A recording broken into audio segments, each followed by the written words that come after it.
ന്യായാധിപന്മാർ 12-ാം അധ്യായത്തിൽ നിന്നുള്ള ചോദ്യങ്ങളും ഉത്തരങ്ങളുമാണ് ഇന്നത്തെ വീഡിയോയിൽ ഉൾപ്പെടുത്തിയിട്ടുള്ളത്.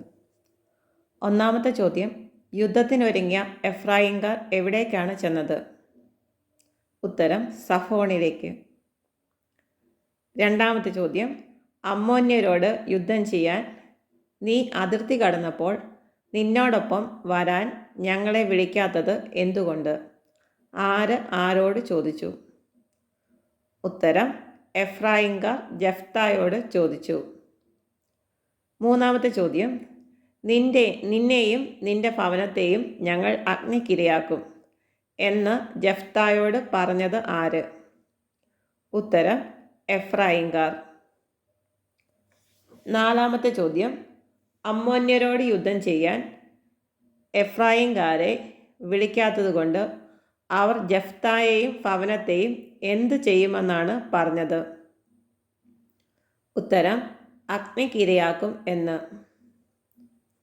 അഞ്ചാമത്തെ ചോദ്യം, അമ്മോന്യരുമായി വലിയ കലഹത്തിലായത് ആര്?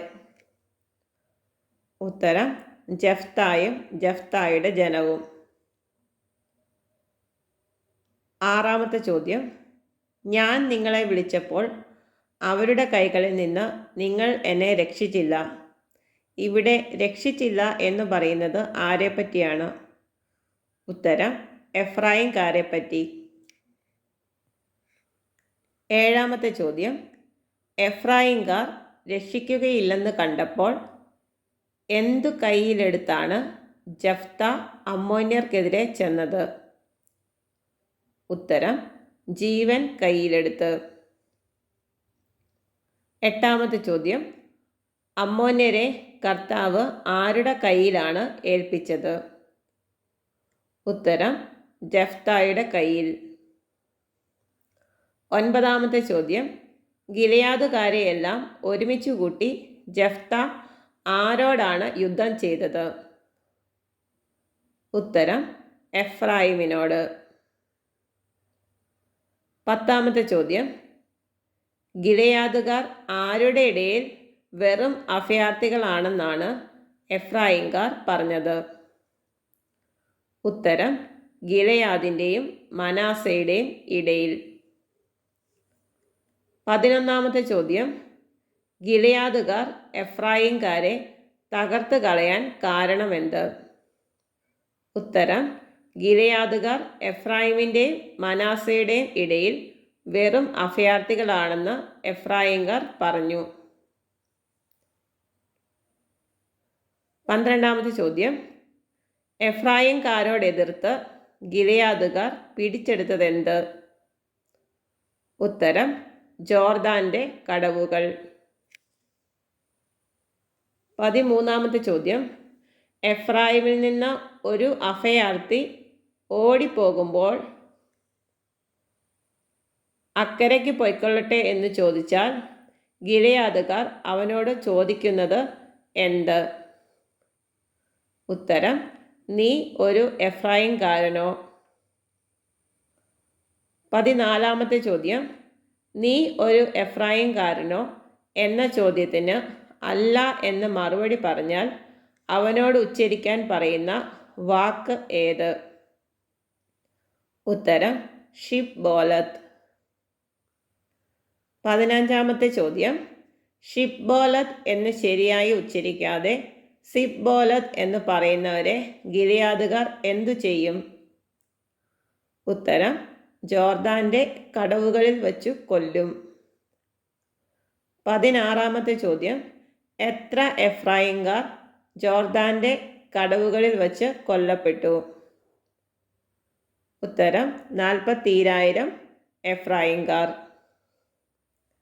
17ാമത്തെ ചോദ്യം, എഫ്രായിംകാർ ജോർദാൻ്റെ കടവുകളിൽ കൊല്ലപ്പെടാൻ കാരണമെന്ത്?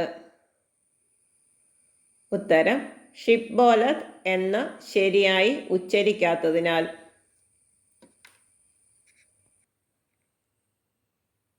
18ാമത്തെ ചോദ്യം, ജഫ്ത ഇസ്രായേലിൽ എത്ര വർഷം ന്യായപാലനം നടത്തി? ഉത്തരം 6 വർഷം. 19ാമത്തെ ചോദ്യം, ഗിലെയാദുകാരനായ ജഫ്ത മരിച്ചപ്പോൾ അടക്കപ്പെട്ടതെവിടെ? ഉത്തരം സ്വന്തം പട്ടണമായ ഗിലെയാദിൽ. 20-ാമത്തെ ചോദ്യം. ജഫ്തായ്ക്ക് ശേഷം ഇസ്രായേലിൽ ന്യായപാലനം നടത്തിയതാര്? ഉത്തരം ഇബ്സാൻ. 21-ാമത്തെ ചോദ്യം. ഇബ്സാൻ ഏതു ദേശക്കാരനായിരുന്നു? ഉത്തരം ബെത്ലഹേം. 22-ാമത്തെ ചോദ്യം. ഇബ്സാന് എത്ര പുത്രന്മാർ ഉണ്ടായിരുന്നു? ഉത്തരം 30. 23-ാമത്തെ ചോദ്യം. ഇബ്സാന് സ്വന്തം കുലത്തിന് വെളിയിൽ വിവാഹം കഴിച്ചു കൊടുത്ത എത്ര പുത്രിമാർ ഉണ്ടായിരുന്നു? ഉത്തരം 30. 24-ാമത്തെ ചോദ്യം. സ്വന്തം പുത്രന്മാർക്ക് വേണ്ടി ഇബ്സാൻ സ്വീകരിച്ച 30 പുത്രിമാർ എവിടെ നിന്നുള്ളവരായിരുന്നു? ഉത്തരം സ്വന്തം കുലത്തിന് വെളിയിൽ നിന്ന്. 25-ാമത്തെ ചോദ്യം. ഇബ്സാൻ ഇസ്രായേലിൽ എത്ര വർഷം ന്യായപാലനം നടത്തി? ഉത്തരം 7 വർഷം. 26-ാമത്തെ ചോദ്യം. ഇബ്സാൻ മരിച്ച ശേഷം അടക്കപ്പെട്ടത് എവിടെ? ഉത്തരം ബേത്ലഹേമിൽ. 27-ാമത്തെ ചോദ്യം. ഇബ്സാനു ശേഷം ഇസ്രായേലിൽ ന്യായപാലനം നടത്തിയത് ആര്? ഉത്തരം ഏലോൻ. 28-ാമത്തെ ചോദ്യം. ഏലോൻ ഏതു നാട്ടുകാരനായിരുന്നു? ഉത്തരം സെബുലൂൺ. 29-ാമത്തെ ചോദ്യം. ഏലോൻ എത്ര വർഷം ഇസ്രായേലിൽ ന്യായപാലനം നടത്തി? ഉത്തരം 10 വർഷം. 30-ാമത്തെ ചോദ്യം. ഏലോനെ സംസ്കരിച്ചത് എവിടെയാണ്? ഉത്തരം സെബുലൂൺ ദേശത്ത് അയ്യാലോണിൽ. 31-ാമത്തെ ചോദ്യം. ഏലോനു ശേഷം ഇസ്രായേലിൽ ന്യായാധിപൻ ആയത് ആര്? ഉത്തരം അബ്ദോൻ. 32-ാമത്തെ ചോദ്യം. അബ്ദോന്റെ പിതാവ് ആര്? ഉത്തരം പിറതോന്യനായ ഹില്ലേൽ. 32-ാമത്തെ ചോദ്യം. അബ്ദോന് എത്ര പുത്രന്മാർ ഉണ്ടായിരുന്നു? ഉത്തരം 40 പുത്രന്മാർ. 34-ാമത്തെ ചോദ്യം. അബ്ദോന് എത്ര പൗത്രന്മാർ ഉണ്ടായിരുന്നു? ഉത്തരം 30 പൗത്രന്മാർ. 35-ാമത്തെ ചോദ്യം. അബ്ദോന്റെ പുത്രന്മാർക്കും പൗത്രന്മാർക്കും സഞ്ചരിക്കാനായി എത്ര കഴുതകൾ ഉണ്ടായിരുന്നു? ഉത്തരം 70 കഴുതകൾ. 36-ാമത്തെ ചോദ്യം. അബ്ദോൻ ഇസ്രായേലിൽ എത്ര വർഷം ന്യായാധിപനായിരുന്നു? ഉത്തരം 8 വർഷം. 37-ാമത്തെ ചോദ്യം. അബ്ദോന്റെ മരണശേഷം സംസ്കരിക്കപ്പെട്ടത് എവിടെ?